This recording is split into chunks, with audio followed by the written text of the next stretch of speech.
I promise this has to do with card games. Stay with me. Ah, Austria. Salzburg, to be exact. Home of Wolfgang Amadeus Mozart, one of the greatest composers of his time. It's also the setting for The Sound of Music, the favorite movie of moms and grandmas everywhere. And one of mine, too, as my badly done blue steel-faced can attest. I was off getting important business done when I realized something. Oh, that's far! Nestled within this Baroque paradise were the remnants of one of Europe's most prevalent and famous architectural styles, Gothic.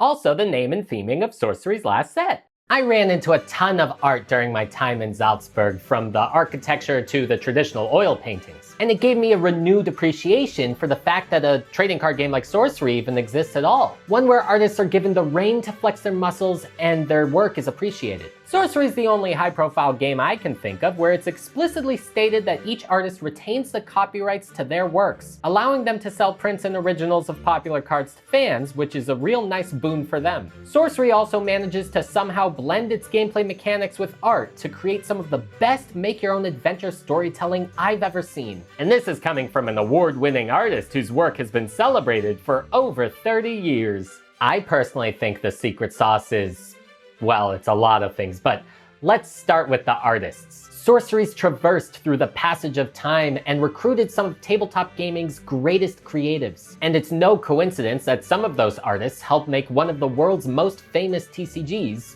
well, famous.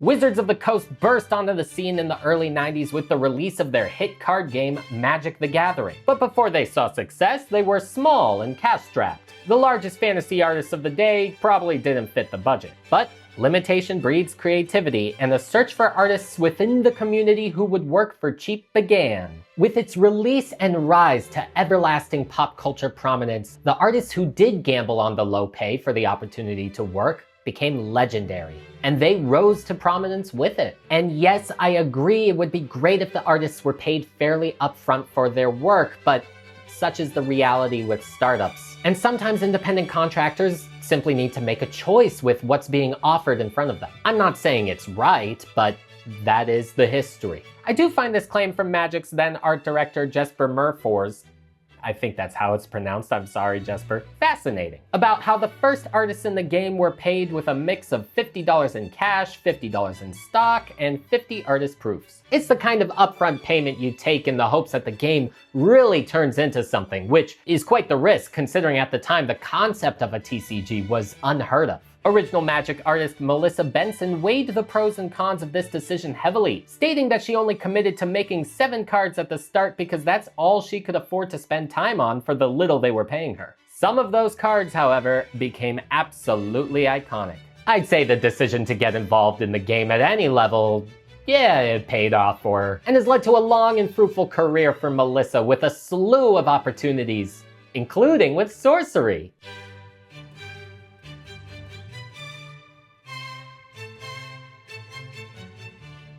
It's evident how Sorcery decided to honor Melissa's place in TCG lore, entrusting her with illustrating the cores, Sorcery's homage to Magic's famous moxes. Her crisp, clear, illustrative style renders the purity of the stone perfectly with a mix of oils and colored pencil. One thing you'll notice is her distinct artist's logo. It appears on all her cards and goes back to her days illustrating for Magic. I also like how she's apparently used the opportunity to reference her older work, as Phantom Steed almost looks like a different dimension version of Nightmare. And now we have a carnival version of Nightmare. Melissa's use of saturated colors give each card a pop and plenty of character, making even the ordinary cards, aka the commons, highly desirable. This one is one of my favorites. I love how the frostbite is chillingly depicted on the fingers, and the guy has to see all of it and then some with more eyes than he knows what to do with. Her work is instantly recognizable and iconic. She's an important part of Magic's history, and now is leaving her mark on Sorcery.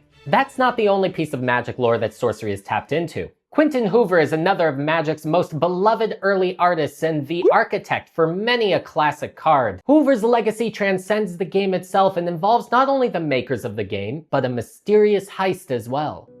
In 1993, Magic's creator, Richard Garfield, wanted to propose to his then-girlfriend Lily Wu. In a cute gesture, he had a custom Magic card commissioned by Wizards illustrated by none other than Quentin Hoover. The artwork supposedly shows Garfield proposing to Lily on bended knee wearing Renaissance-style clothing. Apologies to the affected for my rendition, I'm no Quentin Hoover. Of the few custom proposal cards that were made, one of them was given to the artist himself. Unfortunately, in a cruel act, someone stole the card from Quentin during a trip to Japan, and it's since been lost to time. It's been asked by the couple that whoever's currently in possession of the card to please not share the artwork online due to its personal nature. However, after 32 years, it has since been revealed. When a copy of the card, we don't know if it was the stolen copy or not, went up for auction last year. It's easily findable online, but out of respect for Lily and Richard's request, I won't show it here.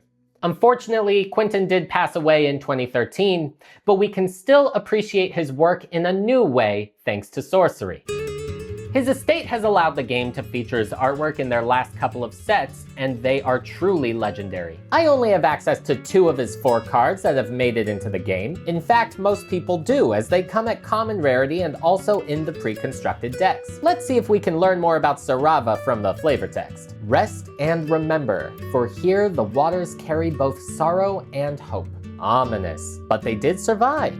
What they survived, we don't know. The snow buries their road, their names, their regrets. We can only wonder what happened to Sarava. Maybe a mudslide or a flood made their village uninhabitable. What we do know is they didn't lose hope, traversing the waters as the seasons went by to hopefully bring them to a better place, even if the journey was fraught with danger. Who knows what sorts of peculiar places they'll end up at. This is the beauty of Sorcery. The purpose of the art on Sorcery cards is the same as it is on any card game.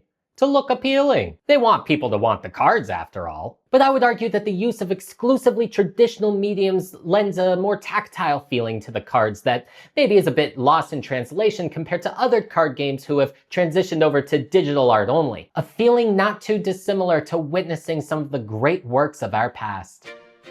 So there I was, touring the Dom Courtier Museum, aka the former royal palace in Salzburg, where Mozart once played. Fitting in with my friends. Welcome to my palace tour. Here we have my bedroom. This is where I slept while I sent the royalty to the real dungeons of here. But I saved the best for myself. The palace is full of masterworks painted high on the ceilings, all depicting moments of great legend. Such as this one, highlighting an episode in the life of Alexander the Great, which ended up being the theme of Mozart's Re Pastore. Painted by Johann Michael Rotmeyer, it is the beginning of a series of ceiling paintings of Alexander commissioned by Prince Archbishop Franz Anton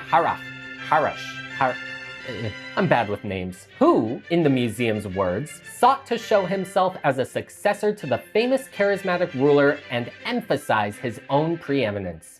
Alright, my guy. The scene in question shows Alexander taming a particularly troublesome horse named Bucephalos. No one else had succeeded in this task, but in his great wisdom, Alex noticed the horse was afraid of its own shadow. He turned it to face the sun, eliminating the problem and calming it down. Upon witnessing Alex's keen observatory skills, his father, King Philip II of Macedon, wept tears of joy and decreed that his son should venture off and find a kingdom fit for his grand talents. And thus a conqueror was born. Oh, and there's a bunch of gods, religious figures, the like, blah, blah, blah. The Prince Archbishop's specific choice to commission these paintings not only speak to his own vanity, but serve as state-sponsored propaganda to his own greatness. Woohoo! Now, I'm not saying that the paintings in Sorcery are as culturally wide-reaching or historically significant as that. And we might not see structured storytelling in its works like we do the masterworks on the ceiling. But that's because Sorcery has stayed away from introducing a more structured lore to its world. It prefers to let fans create their own stories through gameplay. But that hasn't stopped fans from interpreting different artworks with razor-sharp obsession. And many of those observations made are extremely impressive. God, I wish I could credit whoever did the research on this piece, but they've deleted their Reddit account, so the best I can do is show off their efforts. This is the Dome of Osiris by Vincent Pompetti, a unique site of sacred communion that reads, "This site and minions here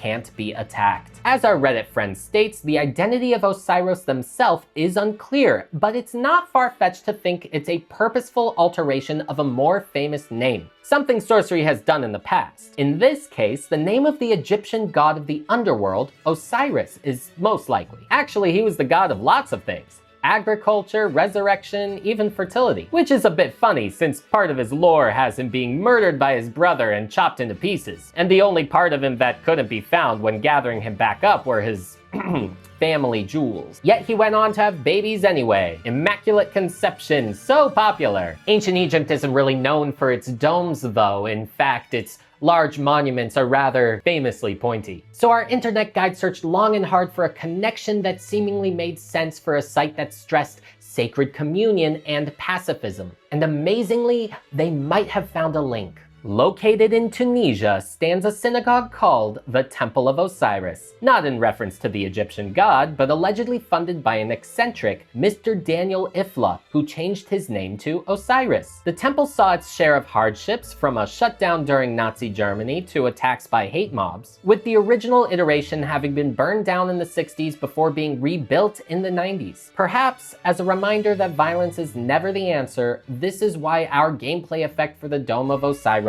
states that this site of sacred communion cannot be attacked. Or it could all just be a coincidence. Sorcery is littered with inspired paintings like this that you can pick apart and look for meaning, just like Mozart's music. But Mozart wasn't only a Baroque genius, he was dumb. I don't mean unintelligent, but he just had a stupid sense of humor.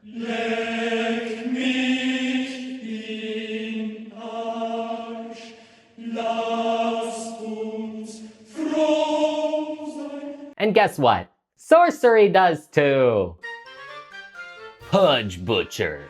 Nice name. This grotesque thing has become a fan favorite not only for its gameplay prowess, but, well, look at it. A demon of corpulent choler. Choler being a more medieval term for unbridled rage, and corpulent referring to its rather large mass. This thing's fat and angry, essentially. Try saying this 5 times fast. Brobdingnag bullfrog, seemingly inspired by the African bullfrog, which has itself set records for the amount of prey it's consumed. That makes this guy's Kirby-esque effect of swallowing up other minions all the more flavorful. There's more to this frog's bigness. Brobdingnagian is a literary term for describing something that is huge, coming from the name of the land in Gulliver's Travels, where everything is large beyond belief. Hot Wheel! Maybe this skeletonized contraption has no relation to Mattel's die-cast toy cars, but the flavor text might make you think otherwise. It just ain't the same without the flame. Yeehaw! In an interview with Collector Art House, a great source for sorcery art info by the way, artist Pedro Ferreira listed his inspirations for the piece, including the Bone Wheel skeleton from Dark Souls, Ghost Rider, and the Breaking Wheels from Berserk, which have their own real-life history as a torture device. These 3 cards are one of the several that capture the fun sorcery likes to have with its game. Of course, no game is perfect, and as good as sorcery's art and policies around art might be,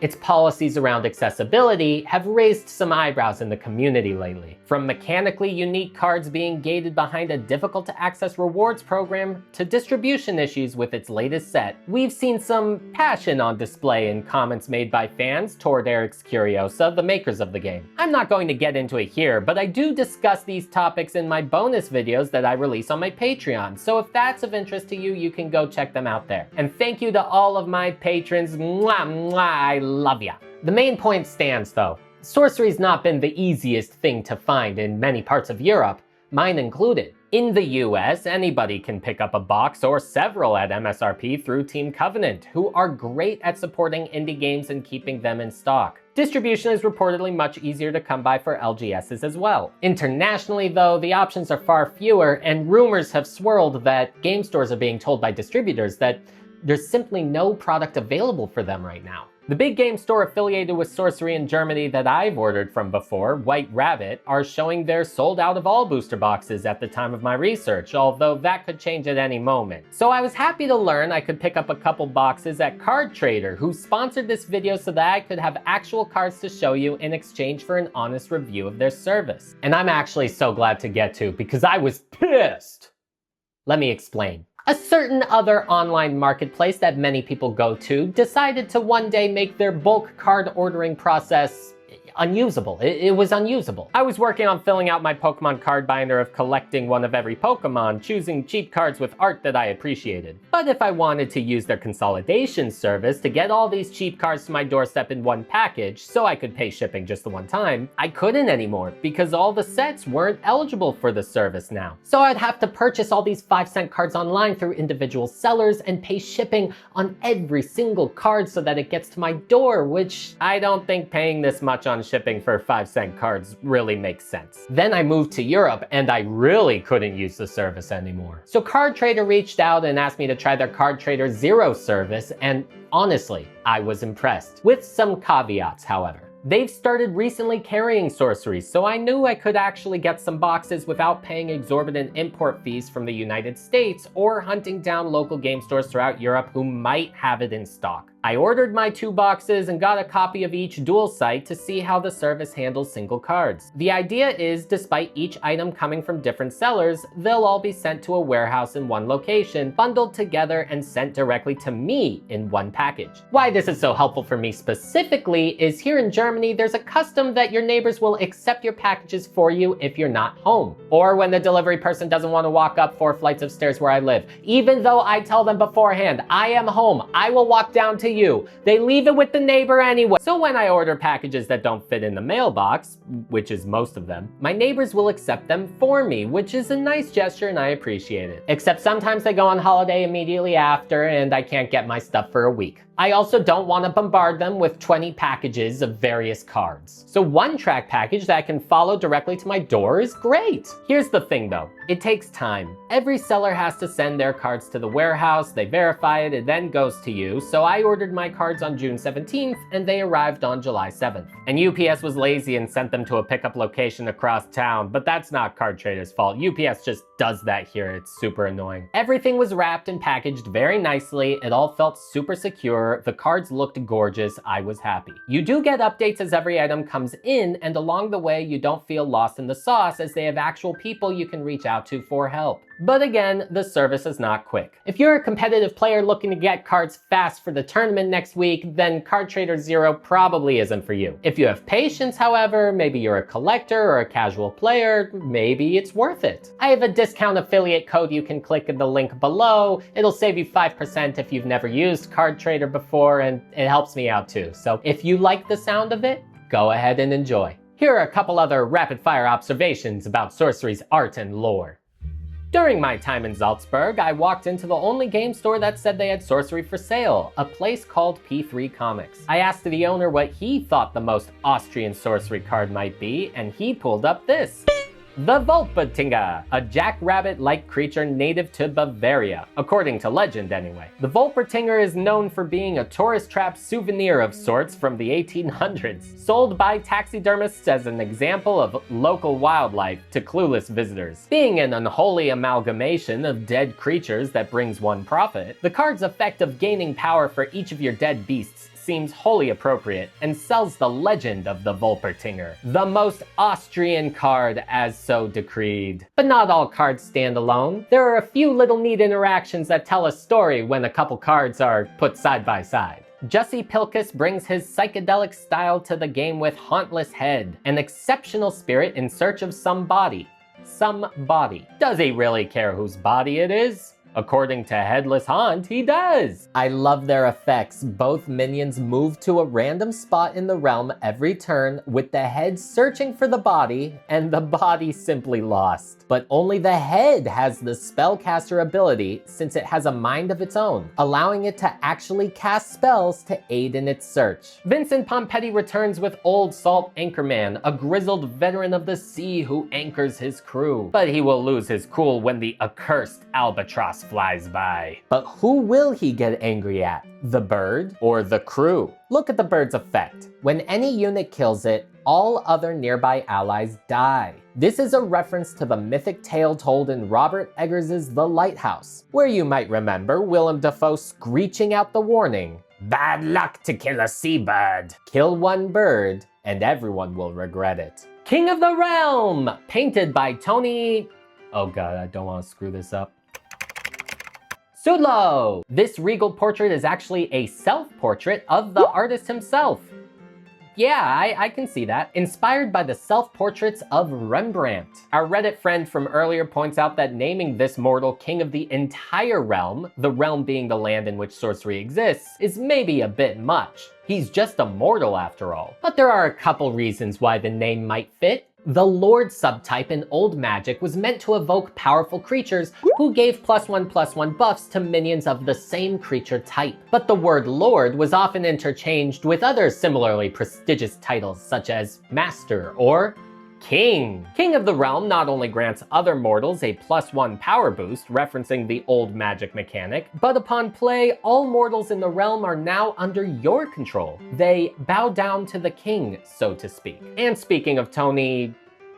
Sudlow, he actually collaborated with one of my favorite artists, Elvira Pawlikowska, on the card Sold Out Cemetery, with Elvira sketching it out and Tony painting over it. But upon printing the card, only Tony was credited. Seems like the automated system they used might have only been set to register one name in the credits, considering that had been the default for so long, and this collaboration was an exception. But upon realizing it, Tony was quick to go to the internet to set the record straight and give Elvira her well-deserved recognition. I think this highlights how the artists in this community have each other's backs. And now, speaking of Elvira, I reached out to her in hopes she could enlighten me on her process of making maybe my favorite piece in the game, Cloud City, a unique sight that can fly to any void once a turn, highlighting its fleeting nature. Oh wee! And to my delight, she responded. We might have another contender for the Bavarian crown, as the inspiration for this piece was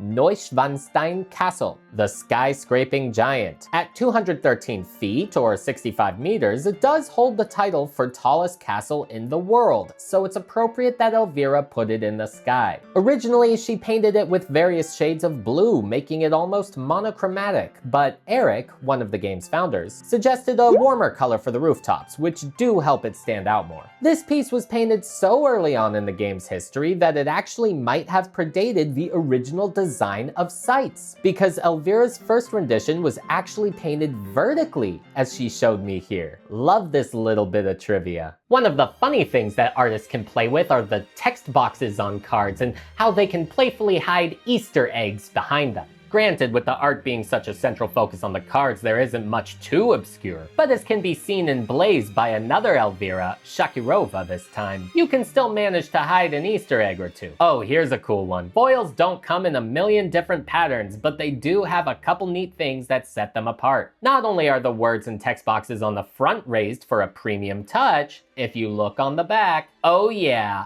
a full art version of the artwork in all its glory, baby. Yet another way for the discerning eye to spot one of those hidden Easter eggs. Collectors will often display their foils in a binder with the backside out, giving the artwork the preferential treatment. Obviously, clear sleeves are out if you want to use these cards for gameplay, but I think the trade-off is more than worth it. And now, speaking of the gameplay, we have maybe the coolest way that the art is implemented into the game. Through the gameplay. Did I say that already, gameplay? Again, Sorcery's lore isn't exactly robust, and that's by design. You'll find no tales of planeswalkers here. Instead, it's up to the players to create their own fantastical legend through every game they play. So much so that what's traditionally called the stack in Magic, where card interactions are resolved, is redefined as the storyline, where players work together to determine the story of their own game. There are many ways that your story in Sorcery can unfold, which we'll explore now. The most common cards in the set are under the ordinary rarity, and these cards are sometimes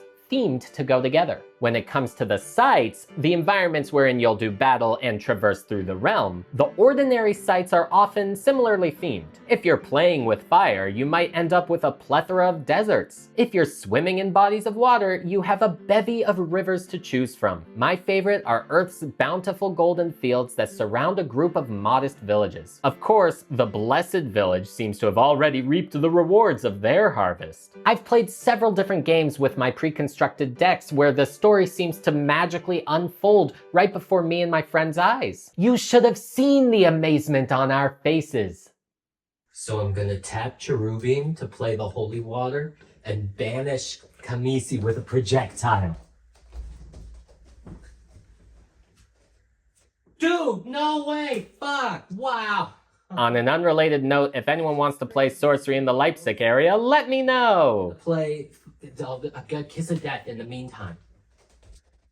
Shit, bro, shit. Let's actually go ahead and use some of those cards I was playing with my friend to illustrate how thematic Sorcery's art makes these battles feel. While we won't get into gameplay rules right now, the most common comparison made for Sorcery is Magic meets chess. We're playing as the Necromancer, a spellcaster who can raise the dead with ease. So we'll go ahead and do just that, bringing a skeleton back to life. And look how cute he is! Next turn, we'll move our skeleton to the Sold Out Cemetery, Elvira and Tony's card from earlier. Obviously, this place is full due to the overcrowding on the Earth, I'd bet, so even though our noxious corpse was here first, and hasn't been dead very long by the smell of him, Skeleton secured his plot, so noxious corpse is pushed next door. That's not a bad thing, as the corpse can now lie in wait in the Dread Thicket, where he gets the surprise jump on his opponents, as the first attack here can't be defended. Have you ever had a corpse jump out at you in a field? Spooky. And look at that, someone opened the mausoleum and had themselves a little science experiment, stitching up this abomination. But it is powerful, as when it emerges from the cemetery, it takes the power of 3 other minions and can use all 3 to its advantage.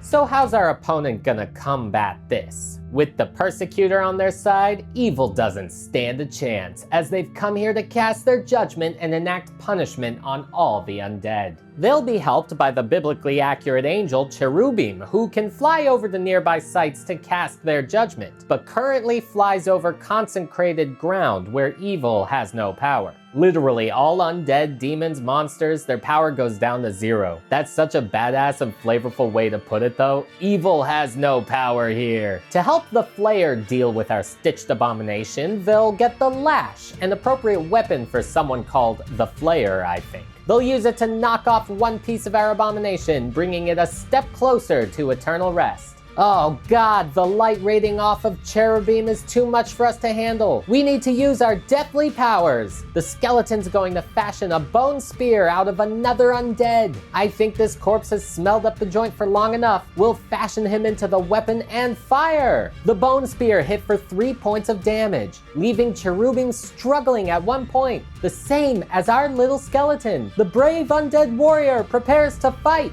The Cherubim defends. Who will come out on top?